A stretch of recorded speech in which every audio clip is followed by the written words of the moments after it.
आदाब दोस्तों, 4 सितंबर 1954 जर्मनी के आचेन हवाई अड्डे पर एक प्लेन टेक ऑफ करता है। मंजिल थी ब्राजील का पोर्टो एलेग्रे। प्लेन में कुल 92 लोग सवार थे, लेकिन टेक ऑफ के कुछ घंटों बाद जब यह हवाई जहाज अटलांटिका महासागर से ऊपर से गुजर रहा था, ये रडार से हमेशा के लिए गायब हो गया। सर्च टीमों ने महासागर का कोना कोना छान मारा, लेकिन ना तो कोई मलबा मिला और न ही किसी यात्री की लाश मिली। सरकार ने तो ये भी मान लिया था कि प्लेन क्रैश हो चुका है और सब मर चुके हैं। लेकिन असली तूफान जब आता है जब 35 साल बाद 12 अक्टूबर 1989 को लॉकहीड कॉन्स्टेलेशन प्लेन रनवे पर बिना किसी परमिशन के लैंड करता है। जब सिक्योरिटी टीम और डॉक्टर घबराते एरोप्लेन का दरवाजा खोलते तो अंदर का नजारा देखकर पूरी दुनिया के वैज्ञानिक और सरकार की रूह कांप जाती है। पायलट से लेकर यात्री तक सभी कंकाल बन चुके थे और सबसे खौफनाक बात, कैप्टन मिगुएल विक्टर और उसके हाथ प्लेन के कंट्रोल पर जम चुके थे। आखिर 35 साल तक प्लेन कहाँ गायब था? इसे लैंड किसी ने कराया? क्या ये टाइम ट्रेवल था या कोई पैरानॉर्मल घटना? तो चलिए जानते हैं आज के इस रोंगटे खड़े कर देने वाली वीडियो में। कहानी शुरू होती है 4 सितंबर 1954। सांटियागो एयरलाइंस की फ्लाइट जर्मनी से ब्राजील के लिए रवाना होती है। उस दौर का सुरक्षित और बहुत ही शक्तिशाली विमान माना जाता था। प्लेन में 88 पैसेंजर और 4 क्रू मेंबर सवार थे। यात्री का शुरुआती हिस्सा बिल्कुल नॉर्मल था, लेकिन जैसे प्लेन अटलांटिक महासागर के बीचों बीच पहुंचता है सब कुछ बदल जाता है। रेडियो सिग्नल अचानक बंद हो जाते हैं। कंट्रोल टावर बार बार कॉल करता है, सैंटियागो 513 डू यू रीड मी?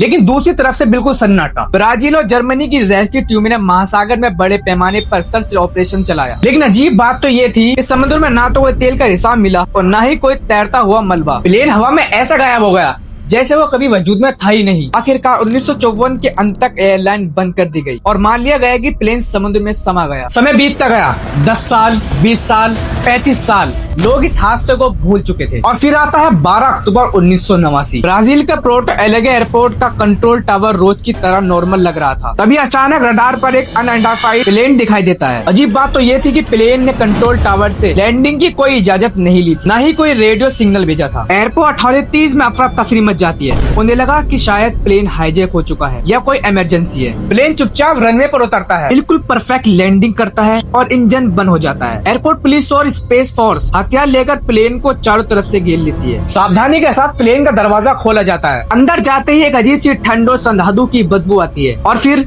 जो उन्होंने देखा उसने उनके होश उड़ा दिए। सीटों पर यात्री बैठे हुए थे, लेकिन वो इंसान नहीं थे। वो 88 यात्रियों के सड़े हुए कंकाल थे जो अपनी अपनी सीटों पर सीट बेल्ट बांधे हुए थे। और जब टीम घबराती हुई कॉर्पेट की तरफ बढ़ी तो कैप्टन विक्टर क्रूज का कंकाल स्टीयरिंग व्हील को थामे बैठा था। अब जरा सोचिए, जब प्लेन में सभी लोग सालों पहले मर चुके थे तो प्लेन को 35 साल बाद ऑटो पायलट या मैन्युअली किसने लैंड कराया? इस घटना के सामने आते ही पूरी दुनिया में तहलका मच गया। वैज्ञानिक, पैरानॉर्मल इन्वेस्टिगेटर और गवर्नमेंट एजेंसियों के बीच बहस छिड़ गई। इस रहस्य को समझाने के लिए 3 सबसे बड़ी थ्योरी सामने आई। पहली थ्योरी, टाइम स्लिप या वॉर्म होल। कुछ लोगों का मानना था कि प्लेन अटलांटिक महासागर के ऊपर इसी टाइम वॉर होल में प्रवेश कर चुका था, यानी प्लेन 1954 से सीधे समय में छलांग लगाकर 1889 में पहुंच गया। यात्रियों के लिए सिर्फ कुछ ही मिनट बीते थे, लेकिन दुनिया के 35 साल बीत चुके थे। और कुछ लोगों का कहना था कि 1954 में ही ऑक्सीजन की कमी से सभी की मौत हो गई। प्लेन सालों तक किसी अज्ञात वातावरण या लूप में घूमता रहा और जब उसका फ्यूल खत्म होने वाला था तो ऑटो पायलट सिस्टम ने उसे वापस उसी रूट पर लैंड करा दिया। लेकिन दोस्तों, क्या यह कहानी वाकई सच है